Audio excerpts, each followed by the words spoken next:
मैं जिला पंचायत में अपना डिसीजन अपना स्वयं लेती हूँ और बाकी महिलाओं को भी राजनीतिक क्षेत्र में देखिए महिलाओं के लिए तो थोड़ा ये कहना कि सरल है तो टफ तो है जी। नमस्कार, एमटी टॉक शो में आपका स्वागत है। मैं हूं सुप्रिया शर्मा। जैसा कि आप सबको पता है 2027 विधानसभा चुनाव की तैयारियों में सारे नेता लग चुके हैं, तो उसी विषय पर बातचीत करने के लिए आज हमारे साथ कोराव से तैयारी कर रही सपा से नेता और जिला पंचायत सदस्य हैं अभी सुमन कोल जी। तो उनसे हम बातचीत करेंगे कोराव विधानसभा पे, जानेंगे कि किस तरह की समस्याएं अभी वो देखती हैं और वो क्षेत्र में निकलती हैं, तो कैसा सहयोग मिल रहा है, लोग क्या बात उनसे करते हैं, किस तरह की समस्याएं गिनाते हैं। तो चलिए ज्यादा देर न करते हुए आपको सुमन जी से मिलवाते हैं। मैम, आपका बहुत बहुत स्वागत है हमारे टॉक शो में। एमटी टॉक शो का मैं बहुत बहुत धन्यवाद करती हूँ। मैम, सबसे पहले तो मैं ये जानना चाहूंगी कि आपकी राजनीतिक सफर जो है वो कहाँ से शुरू हुआ, कैसे शुरू हुआ, आपने कैसे मन बनाया राजनीति में आने का? मैं एक राजनीतिक परिवार से हूँ। वहाँ पे मैंने अपने पापा, अपने भाई, भाभी जितने भी राजनीतिक परिवार में हैं जी जी, उनसे मैंने प्रेरणा ली। लोगों समाज सेवा करने के लिए हमने सोचा हमें भी राजनीति में आना चाहिए। बस वहाँ से मैंने स्टार्ट किया अपना जिला पंचायत सदस्य सन 2021 में। तो पहली बार में मैं जिला पंचायत सदस्य हुई, वहाँ से मेरा स्टार्ट हुआ राजनीतिक करियर। मैम, जैसे कि सुनने में आता है या हम खुद भी देखते हैं कि राजनीति जो है वो महिलाओं के लिए बहुत ज्यादा टफ हो जाती है। उन्हें घर भी देखना है, परिवार भी देखना है, क्षेत्र भी देखना है, दोनों चीजें कैसे मैनेज होती हैं? ऐसे में जो राजनीतिक घराने से जो महिलाएं होती हैं उनको परिवार से कैसे सहयोग मिलता है? मैं स्वयं अपना बताऊं तो मेरे परिवार से मुझे पूरा सहयोग मिलता है और मैं घर भी देखती हूँ, राजनीतिक क्षेत्र भी मैं देखती हूँ और अपने बच्चों को भी देखती हूँ मैं। तो काफी टफ होता है, लेकिन अगर कोई चीज ठान लिया जाए वो करने के लिए तो महिला भी कर सकती है। और मैं जिला पंचायत हो करके घर परिवार क्षेत्र को देखते हुए मैंने तो एक मिसाल कायम की है कि आप कर सकती हैं। अच्छा मैम, आप जिला पंचायत सदस्य भी हैं, ऐसे में आपका अनुभव कैसा रहा और आप क्षेत्र में निकलती हैं या लोगों से मिलती हैं, तो क्या अनुभव आपका रहा? राजनीतिक क्षेत्र में देखिए महिलाओं के लिए तो थोड़ा ये कहना कि सरल है तो टफ तो है जी, टफ तो है। लेकिन अगर आप उस क्षेत्र में जब जाते हैं तो एक लगाव सा होने लगता है। जी बिल्कुल, क्षेत्र की जनता को देख करके, उसके सुख दुख को देख करके आपको आगे के लिए प्रेरणा ये मिलती है कि हमें कितना अच्छा करना चाहिए। और कहीं ना कहीं हमारी महिलाएं पीछे हैं, अगर आज हम खड़े होंगे तभी हमारी महिलाएं आगे बढ़ पाएंगी। तो एक महिलाओं के लिए प्रेरणा बनने का सफर शुरू यही करते हैं हम। मैम, वर्तमान में जो है वो जिला पंचायत अध्यक्ष जो है वो बीजेपी के हैं, उनका कैसा सहयोग मिल रहा है आपको? जी, अब विपक्ष में रह करके कैसा सहयोग मिला, लेकिन फिर भी काफी हमने अपने क्षेत्र में काम करवाया है। जैसे सीसी रोड हो गई, नालियां हो गए, खरंजे हो गए, तो ये हुए हैं। मैम, अक्सर ऐसा देखा जाता है कि जो महिला प्रतिनिधि होती है उनके काम जो है उनके हस्बैंड या उनके भाई या उनके फादर देखते हैं। ऐसे में आप अपना डिसीजन कैसे लेती हैं? मतलब खुद से डिसीजन लेती हैं या फिर अपने पति से पूछती हैं? किस तरह से आप काम करती हैं राजनीति में? नहीं, मैं जिला पंचायत में अपना डिसीजन अपना स्वयं लेती हूँ और बाकी महिलाओं को भी संदेश देना चाहती हैं तो वो अपना डिसीजन स्वयं से लें। कहीं न कहीं शिक्षा का अभाव है, ये मैं मानती हूँ, इसलिए पुरुषवादी लोग सोच के लोग महिलाओं को पीछे ढकेलने का काम करते हैं, अगर ऐसा कोई करते हैं तो। आपको नहीं लगता कि जब बंगाल चुनाव में रिजल्ट आया है जहां से भाजपा को जीत हासिल हुई है, तो आपको नहीं लगता कि जो उत्तर प्रदेश में चुनाव होगा वो कहीं ना कहीं आक्रामक होगा? बंगाल का चुनाव बंगाल का है, ये यूपी है। यहाँ पे 27 में समाजवादी पार्टी माननीय राष्ट्रीय अध्यक्ष जी मुख्यमंत्री बनेंगे और वहाँ बंगाल के चुनाव से बीजेपी ये सोचे कि मैं यूपी में भी अपना झंडा गाड़ लूंगी, तो ये गलत नहीं कर पाएंगे। मैम, आपको क्या लगता है कि विधानसभा चुनाव में समाजवादी पार्टी का जो पीडीए है वो कमाल कर पाएगा? 100% कमाल करेगा और 27 में मुख्यमंत्री माननीय राष्ट्रीय अध्यक्ष हमारे अखिलेश यादव जी बनेंगे। मैम, जैसा कि बीजेपी कहती है कि उनके जो शासनकाल में कानून व्यवस्था बहुत दुरुस्त है, उसके बाद एजुकेशन पे भी वो काम कर रही है, लोगों के लिए काम कर, इस पे आपका क्या कहना है? बीजेपी। बीजेपी। आज का समय हमसे ज्यादा आप लोग पत्रकार हैं, ज्यादा जानते होंगे कि एजुकेशन कहाँ से कहाँ पहुंच गया है। आज तो बच्चे सड़क पे अगर शिक्षा के लिए, रोजगार के लिए उतरते हैं तो उन्हें मारा जाता है लाठियों से। दिन पर दिन शिक्षा का स्तर हमेशा गिरता चला जा रहा है। इस सरकार में, मौजूदा सरकार जो चल रही है, उसमें शिक्षा, रोजगार, स्वास्थ्य तो कहीं नामो निशान नहीं है। उसका स्तर हमेशा से गिरा ही चला जा रहा है। मैम, जैसे कि सपा में जो बीजेपी आरोप लगाती है जो अपराधी होते हैं उनको संरक्षण दिया जाता है, ऐसे में सपा के पास क्या मुद्दा बचा है? वो किन मुद्दों पे चुनाव लड़ेगी? आज का समय अगर जैसे कह रही है कि सपा उनको श्रेय देती है, आज क्या चल रहा है वर्तमान में जो सरकार जगह जगह जाति धर्म के नाम पे गुंडागर्दी चल रही है, ना कानून सुन रहा है, शोषित वंचित गरीबों हमेशा उन लोगों को सताया जा रहा है। तो ये कहने का कोई सवाल ही नहीं उठता कि सपा में संरक्षण मिला है। मैम, आपको नहीं लगता कि जो ये सपा के आक्रामक कार्यकर्ता होते हैं वही कहीं ना कहीं बीजेपी को मौका देते हैं? बीजेपी का ये षड्यंत्र होता है। बीजेपी का ये षड्यंत्र होता है कि सपा के नाम पे वो खुद करते हैं, सपा का नाम लगाते हैं, इस बदनाम करने का सिर्फ उनका ये जरिया है। लेकिन मैम, ऐसा कई बार देखा जाता है कि जो सपा के कार्यकर्ता होते हैं वो धमकाते हुए नजर आते हैं बिना सरकार में रहे, तो ये कहीं ना कहीं मौका देने वाली बात ही तो हुई। आप ये समझिए कि इस जो सरकार वर्तमान में चल रही है उसमें कितना गुंडागर्दी है, कितने अत्याचार हो रहे हैं। और आज वो अगर कहते हैं कि सपा के लोग अगर धमकाते हैं तो ये तो सरासर गलत है। इस बात को कतई नहीं माना जाएगा कि सपा की सरकार में या सपा के कार्यकर्ता ऐसा कर रहे हैं। अच्छा मैम, आप कुराव से तैयारी कर रही हैं, ऐसे में कुराव विधानसभा में आपका टहलना होता होगा, जितने में निकलती होंगी आप क्या समस्याएं देखती हैं?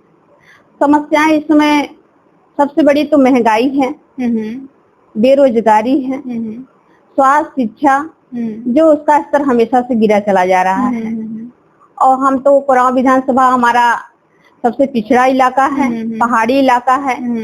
वहाँ पानी से लेकर के स्वास्थ्य, रोजगार, शिक्षा, किसानों के लिए काफी समस्याओं का सामना करना पड़ता है उनको, और वो उसकी आपूर्ति तो नहीं लगता कि सरकार में पूरी हो पाएगी। अच्छा मैम, जैसा कि अभी आपने बताया कि कुराव जो है वो पहाड़ी क्षेत्र है, ऐसे में आपको क्या वजह लगती है, मतलब किन वजहों से जो है अभी तक कुराव के साथ न्याय नहीं हो पाया? ये वर्तमान सरकार जी, मैं तो यही कहूंगी कि अभी तक जगह जगह तो पानी की व्यवस्था नहीं हो पाई है। वर्तमान सरकार ने ये निकाला था कि हर घर जल नल, कोई उसका मतलब नहीं निकला। अगर नल लग गया तो पानी नहीं है, और कहीं तो नल ही नहीं पहुंच पाया है। लोगों को काफी दूर से पानी लाना पड़ता है पीने के लिए, तो सबसे बड़ी समस्या लग रही है। और वहाँ के किसान हैं जी, उनको भी पानी की जरूरत बहुत ज्यादा होती है, उनको भी पूरी तरह से नहीं मिल पा रहा है। पानी की बहुत समस्या हो रही है। किसानों की समस्या तो इतनी ज्यादा है कि अगर उनका धान, गेहूं उनको उचित दाम नहीं मिल पाता है। शासन प्रशासन से गुहार लगाने के बावजूद भी नकार दिया जाता है, उसको झुठला दिया जाता है, लेकिन उससे कोई कार्रवाई नहीं होती है कि हाँ जो इसमें है उन अधिकारियों को। पहले तो समस्याएं, फिर जब हो जाती हैं तो उससे भी कोई सुनवाई नहीं होती है। जी बिल्कुल। मैम, जैसे कि कुराव जो है वो कोल बाहुल्य क्षेत्र है, तो ऐसे में आप कोल समाज की क्या समस्याएं देखती हैं? कोल हमारी जो बिरादरी है उनकी ये समस्या है कि सबसे ज्यादा तो शिक्षा, और जब तक वो शिक्षित नहीं होंगे तो आगे वो नहीं बढ़ पाएंगे। और जागरूकता बहुत जरूरी है, शिक्षा जरूरी है। तो शिक्षा का स्तर बढ़ाने के लिए हमें लगता है इंटरमीडिएट तक ही वहाँ स्कूलें हैं। वहाँ इसके बाद कॉलेज होने चाहिए। जी बिल्कुल। हायर एजुकेशन के लिए वहाँ बहुत जरूरत है कोरांव विधानसभा में। बिल्कुल, क्योंकि इंटर के बाद बच्चियां या बच्चे जो मध्यम वर्ग के हैं वो दूर इलाहाबाद तक तो नहीं आ पाते। यहाँ का खर्चा, यहाँ का पढ़ाई इतना महंगा हो जा रहा है कि रहना मुश्किल है। इंटर के बाद उनका शिक्षा दीक्षा बंद हो जाता है। मैम, कोल समाज की हमेशा से ये मांग रही कि उनको अनुसूचित जनजाति में रखा जाए, ऐसा हो नहीं पा रहा है। इस पर आपका और सपा का क्या रुख रहेगा? इस बार 27 में पीडीए सरकार आती है तो हम लोग जनजाति के लिए मांग करेंगे और होगा न्याय इस बार मिलेगा कोरांव विधानसभा का। मैम, आप कोरांव विधानसभा में, जैसे कि आप कोरांव विधानसभा से तैयारी कर रही हैं, तो कोरांव विधानसभा में आप सपा का क्या समीकरण देखें? जैसा कि अभी वर्तमान में जो विधायक हैं वो राजमणि कोल हैं, वो बीजेपी से हैं, तो ऐसे में आप क्या समीकरण देख पा रही हैं? समीकरण देखिए, इस कोल बाहुल्य है, लेकिन हमारे कोरांव विधानसभा की जनता जान चुकी है कि बीजेपी जुमलेबाजी के अलावा कुछ नहीं की है। जुमलेबाजी से चुनाव जीत जाना, कोल या किसी को मोहरा बना करके खड़े कर देना, लोग उम्मीद लगाए थे, बहुत उम्मीद लगाए थे इस सरकार से, लेकिन उम्मीदों पे नहीं उतरी है सरकार। इसलिए जनता जान चुकी है, इस बार 27 में उसे जवाब देगी। मैम, वर्तमान विधायक जो हैं राजमणि कोल जी, वो दूसरी बार बीजेपी के विधायक है, आप उनके कार्यों से कितना संतुष्ट हैं? बिल्कुल नहीं, बिल्कुल भी नहीं। जहाँ जहाँ जाते हैं, हम तो क्षेत्र में इस समय लगे हुए हैं, काफी ग्राम सभाओं में गए, तो हमें यही शिकायत मिलती है कि वर्तमान विधायक जी ने कुछ नहीं किया, यहाँ विधायक जी पहुँचे नहीं हैं। तो ये सुनने में तो ये भी आता है कि जो वर्तमान विधायक रह चुके राजबली जायसवाल जी, उनके जितना काम किसी भी विधायक ने नहीं करा है। आप इससे कितना सहमत हैं? वो अपना काम जो किए होंगे वो गिनाएंगे तो लोग उतना ही जानेंगे, लेकिन धरातल पे उतर के देखेंगे तो कितना काम हुआ है। अगर इतना ही काम हुआ होता तो आज जनता त्राही त्राही नहीं करती कि हमको सड़क नहीं है, तो बिजली नहीं है, तो पानी नहीं है। अगर इतना काम हुआ होता तो जनता आज शायद बोलती ही नहीं, वो तो उतने में खुश हो जाती। मैम, कोरांव में आपके अलावा जो है समाजवादी पार्टी से हरिप्रसाद कोल है, रामदेव निडर भी जो है वो दावेदारी मानी जाती है। ऐसे में आपको नहीं लगता कि गुटबाजी हो जाएगी? नहीं, गुटबाजी नहीं हो जाती है। अगर समाजवादी पार्टी के मुखिया हमारे राष्ट्रीय अध्यक्ष माननीय अखिलेश यादव जी किसी को टिकट देते हैं तो गुटबाजी नहीं होगी। उसके साथ सभी कार्यकर्ता समाजवादी पार्टी के रहेंगे, जो आवेदक हैं और जो कार्यकर्तागण हैं, सभी लोग रहेंगे। मैम, अगर कोरांव की जनता आपको विधायक बनाती है तो सबसे पहला काम आपका क्या होगा?